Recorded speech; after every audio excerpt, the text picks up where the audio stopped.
Welcome to How We Grow, an essential playbook to grow and scale your vacation rental business with advice and insights from the best in the biz, with your host, Lynell Gordon. Welcome to How We Grow, the vacation rental show. Today, I am so excited to have with us Lukas Krause, and he is the CEO of SkyRun Rentals. SkyRun Vacation Rentals is a very large property management company. You guys have over 950 vacation rental properties. But here's the thing, Lukas, that I read that I was just like, oh my gosh. So before SkyRun, you grew your previous property management company into the largest property management company in the U.S. You had 65,000 homes. And you wrote a book about this, Business and You, and I'm so excited to tap into the knowledge that you have and the passion you have. Thank you for being on the show. Oh, thank you. No, excited to be here. And, I obviously have a colorful background and happy to share that. But even on a brighter note, we're already almost 1,200 properties at SkyRun since I've been here the last 2 years. So we're growing. Wow. I'm going to have to poke somebody and say, hey, you are behind the times on that. Well, congratulations. It is probably on our side. Some of our marketing just keeping up. The group is doing such a great job growing. Sometimes some of the collateral out there has not been updated. So we will own that mistake. Well, I am very happy to have someone running a company that's growing that quickly. And I do want you to talk about your passion. We were talking about trending, the trends that are happening now in the industry, how to set us up for success as property managers. Tell me a little bit about your heart here and how that weighs in. It's an interesting time, right? Our industry has been around for a long, long time, but it's kind of become mainstream. And COVID kind of threw kerosene out of that fire and really accelerated things. And so what has that meant? There are more property managers out there. There's a ton of investment in technology, more inventory coming in. And from my former world, from the long-term side, people have converted those assets to short-term rentals. So it's created, a lot of dynamics that are unique. And so if you're in that property management space here, you have to realize the competitive set's getting more sophisticated. And it's because there's more competitors, but the access to technology, there's been investment in the pricing side. And with that competitiveness there, that's brought pricing down to places, those tools are more accessible to the average user. And so, as you try to keep up on the pricing side, that's a really important piece of investing your time and energy. The other is standing out in marketing. There's more inventory. Depending on your market, as there's more homes, you got to try to carve out your share of that pie. And so it's amazing how, I think there was a complacency, COVID, because you couldn't have enough days. There was just bookings nonstop. And there wasn't that attention to really pricing well and marketing your property well. And I think now that we've seen maybe a little leveling off from our peak and more inventory, just to be able to stand out on the pricing and the marketing side for your homes are really important. And, you're seeing individuals get very creative on their homes and try to have distinct elements to stand out. But I really advocate knowing your pricing and really be very proactive on your marketing and making sure your homes show well. And the last at the core of what we do is we provide great guest experiences. And if you do that, I think everything else will fall into place. You get great reviews, you create a virtuous cycle, you get people to come back and book with you directly. So I could probably talk for hours, and I know that was not the spirit of the question, but those are just kind of those core things as you look at the changing landscape, that there is plenty of room for everyone to thrive here. If you're going to thrive, it's a new normal, and you got to have your game raised to that next level. So what do you see the trends being right now? So we're talking about trending, and I will tell you, I just want to say, guys, I've stayed with the property management company here. I love the area that they're in. And I took a family vacation there, and your customer service there was really phenomenal. They were so kind and so nice, and they did some really extra stuff that I'm not used to having when I stay at a property management company. So I applaud you there. Tell me, what kind of trends do you see right now that we need to pay attention to as we try to grow? I think you have a couple of factors. We talked about a little bit of deceleration on demand as things kind of come back to a little bit to normal post-COVID and that revenge travel. I think the other thing that's really important is understanding your regulatory environment. We are in the throes of a lot of changes. And, first off, it's not a spectator sport. It's not only our industry, it's other industries around us, and, the real estate industry being impacted. And I think, unfortunately, we've been singled out as a cause for a bigger issue on this housing crisis with pricing. And it's unfair. It's just not the right solution. But knowing your regulatory environment is very important. I think that's a great place for you to grow and accelerate because you can be a knowledgeable, advisor to your homeowners, to that individual who might be doing it themselves, or that property manager who's not on top of it. You need to be able to navigate and thrive in this new reality. So I think knowing that is really important. The other is, where are the opportunities? If there are caps there, obviously, generating referral business from real estate agents and with new home sales might not be as lucrative of an avenue. So what are you doing to make your offering compelling to those individuals who are doing it yourself? Or how are you going to stand out from your competitors? That's an important piece in knowing who you are as a business. So you can grow in this. I mean, we have no control of the regulatory environment. We hopefully can influence it to a place where I think it's beneficial for all, because regulations are not a bad thing. It's just, I think they've gone too far and we've been scapegoated as an industry about the affordability crunch. That's really a supply demand issue. And I really like to refocus that to what can we do to help improve the experience? Because these are often in resort towns or urban areas, and people want to address some of the nuisance and some of the things not being handled correctly from a management side, but the incidents are really low. And I feel like, unfortunately, those have been overplayed that really aren't the cause. And so affordability is the crux of the issue. And I really believe we need to address the new construction side and help educate that on driving and creating affordable housing. This inventory is not the problem. Wow. So with your growth, are you dealing with a lot of regulation in the areas that your properties are? No question. We are in almost 40 markets, and I think all but maybe 2 are experiencing some sort of regulations. And we're so in the infancy of this. It's early in the life cycle. Some are extremely, there was just recently in Dallas, and we don't have clarity on it, but basically no single family homes can be an STR right now. And so we're still waiting to get clarity, but you can imagine that is going to fundamentally change the market. Where others, where there's just caps. Yeah.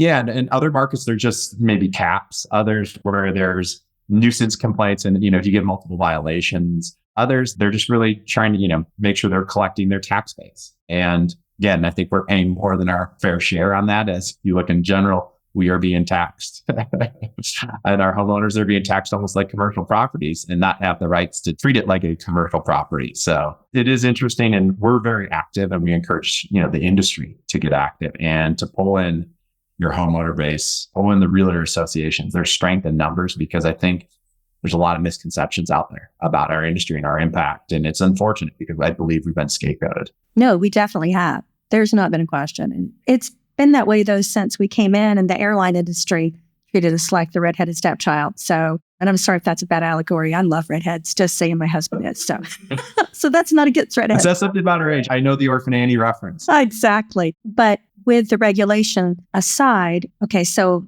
we get involved. And I know a lot of people have said to me, that's really important. We have a full-time position at Inhabit for, looking at the government regulation. So it's a huge deal for all property managers. Let's move over to the trending on the technology side. What kind of trending do you see, especially at your size? What are you seeing trending-wise that you either use or you're behind the times today? Oh, it's a great question. I mean, our industry has gained so much popularity. You can see the investment. You go to a Verma event, you can see how many different technology solutions. So physically, you can see, the investment in it. And what's interesting is there's a lot of great solutions out there, kind of back-end property management systems. But what you're seeing, I'd say, increasing is the number of kind of niche solutions, whether it just be for guest verification, noise in the home, smart technology, and tying that together, maintenance. I think what we're seeing trend-wise is now that there's this ecosystem kind of created around the PMSs for deeper and very specialty solutions. And so I think that's helping, challenge the PMSs to sharpen their game or potentially acquire and roll those solutions in to enhance their product. So I think we're going through a nice evolutionary window here. And I saw it in the long-term space, where that kind of investment really raised the level of platforms and the sophistication. But to the other trends you're seeing, there's a lot, as everyone's been talking about AI. I mean, it's been on the radar for a while, but just the velocity over the last 6 months and the applications. Back in the long-term management days, we were able to use AI to read invoices and do some things at scale. I see here opportunity. This has gone to a whole nother level with guest responses. and be able to automate some of those and be able to take the data of your historical responses to properties and have actually, machines be generating those responses in that first line of defense. I think there's a huge opportunity on the automation side there. And a lot of people are chasing that to see how that will work. Obviously, we pride ourselves on that high touch, and there's going to be a balancing act like anything with automation, that you don't want to remove that human element and that important guest stay. So I think that's an important piece. Other elements, that I see trend is really looking through more of the workflow management and automating activities, but also giving better visibility on all of the tasks and alerts. And then there's the last, I'd say, is probably more empowering your guests. You're seeing a lot of investment in guest experience with different platforms so that they can book amenities a little easier. They can change their experience and empowering at their fingertips. And so I think we're in the early stages of that, but there's a lot there. And then, as you know, especially where you're at right now, Europe's so far ahead of us on that guest verification of some of the, I'd say, security scrutiny of guests, and starting to see that pop up here domestically. And I think that's going to increase, especially in the regulatory environment. I imagine that's going to show. Arizona is requiring, being able to pull from the sex offender registry and some of those elements. And I believe that will shift. So again, that was probably a long-winded answer, but those are a lot of the tech trends seen going on. No, that opens up opportunity too. Those type of trending things do open up opportunity. The guest verification, like you said, Europe is way ahead of us. When we checked into an Airbnb here, and everywhere you check in, they take your passport, of course. They take your identification. This is so funny. So we are in Italy, and my husband wanted to do, he is such a funny character, and he does a podcast as well, but his is on ancient Hebrew manuscripts. And he wanted to do a play on The Godfather with a little squirt gun, take the cannoli and, leave the gun kind of thing. And I said, absolutely not. We're not doing that. He said, oh, it's just as work. And I said, no. I said, I can just see them. I said, they took our ID. They're going to come into our apartment. They're going to arrest us in the middle of the night. You're never going to be invited back to the Vatican.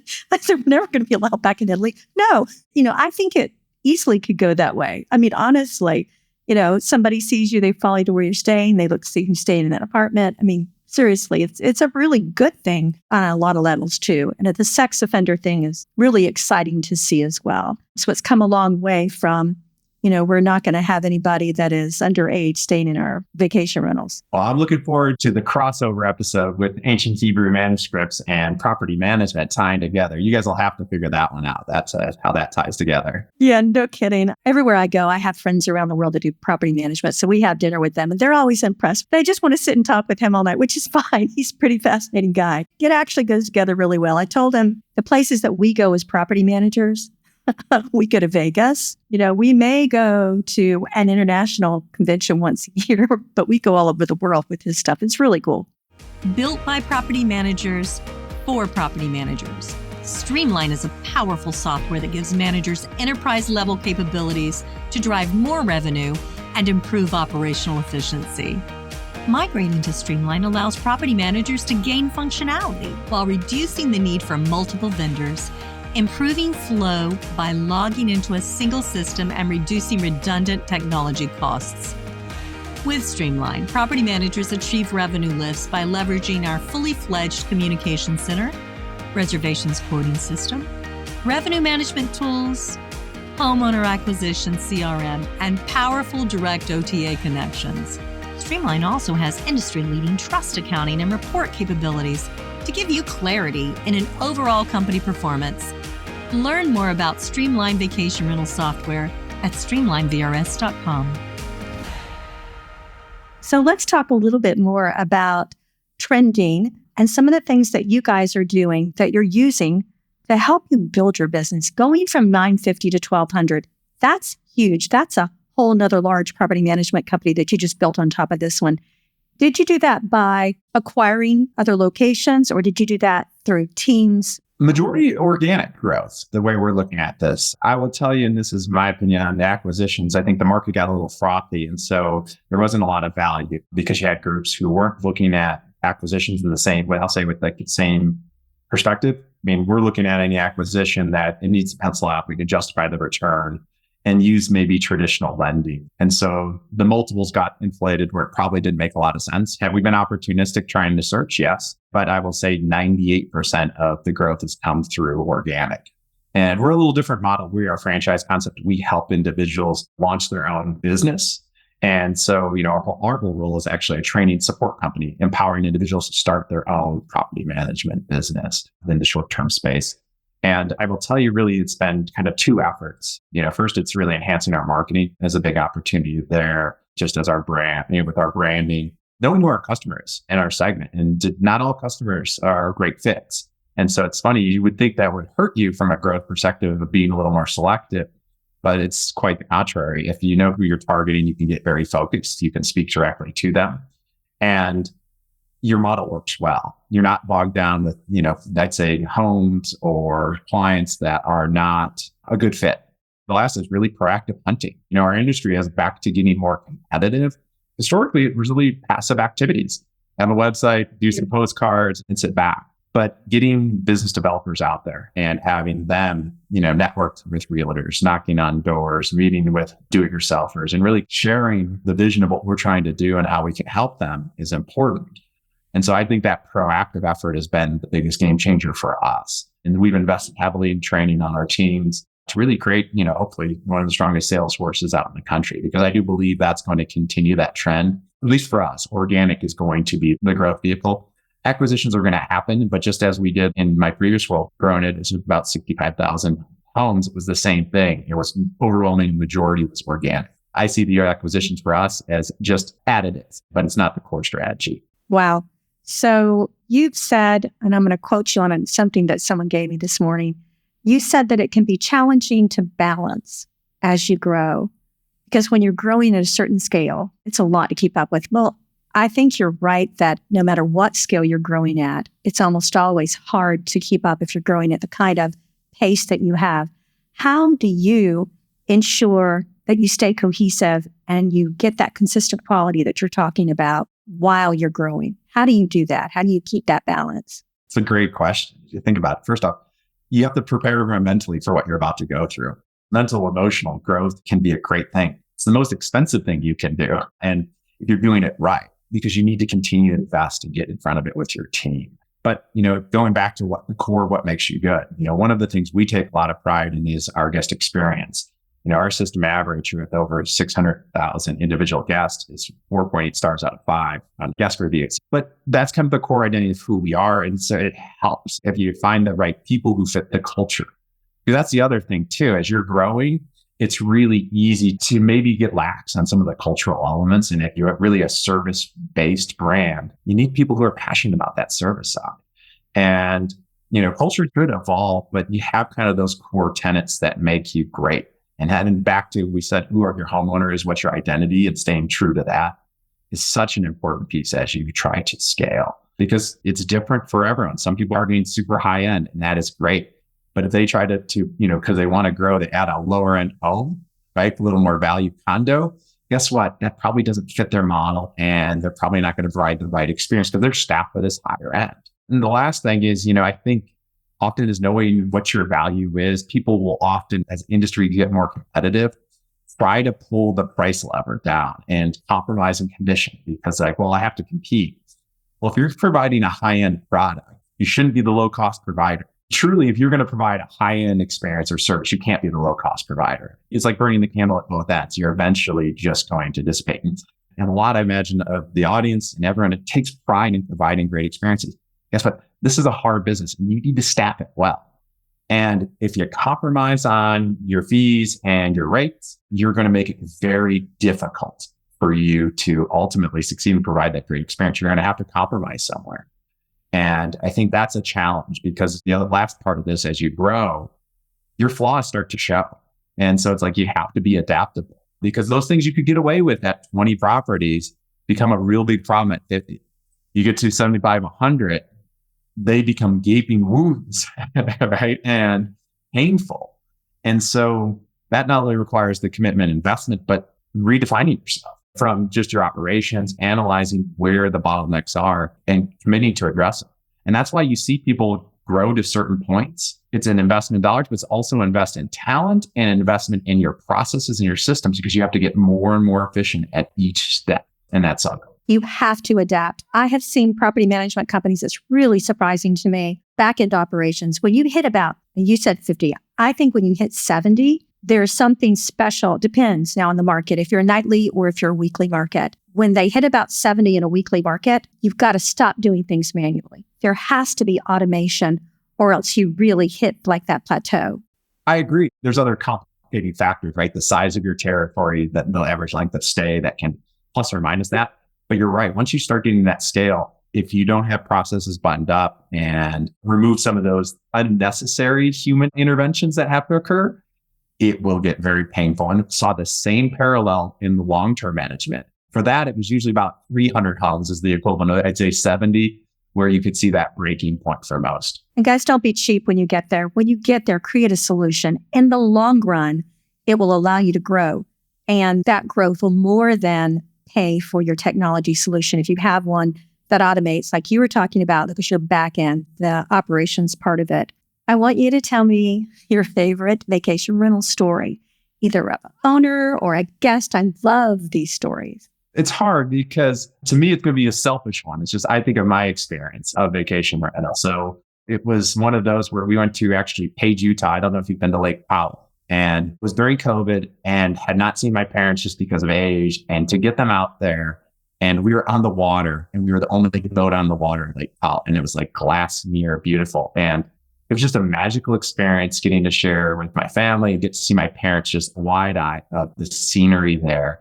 And so it's a great reminder of why we do this. We want to create some of those special experiences, but that was something that just sticks with me because, yeah, it was a little cold on the water, 32 degrees, everyone had to be bundled up. And we had this, large pontoon driving around, but I mean, just majestic scenery, and the water was like glass and it was reflecting the mountain landscape around. So I know you probably would have hoped for something a little more colorful experience on the property management side, but that actually guides me in kind of making sure our team continues to really invest in making great experiences. No, I can totally relate to that. I travel a lot and I stopped there and I had my sister and we had kids with us and we stopped there. There's a lookout point over Lake Powell.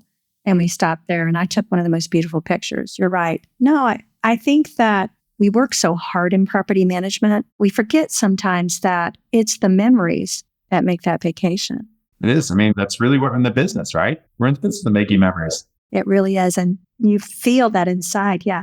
Now, I'm going to tell everybody what your company did that shocked me and made it. Oh, I have to tell you, we were miserable with the air conditioning because the air conditioning, for some reason, didn't work or it wasn't working enough, whatever.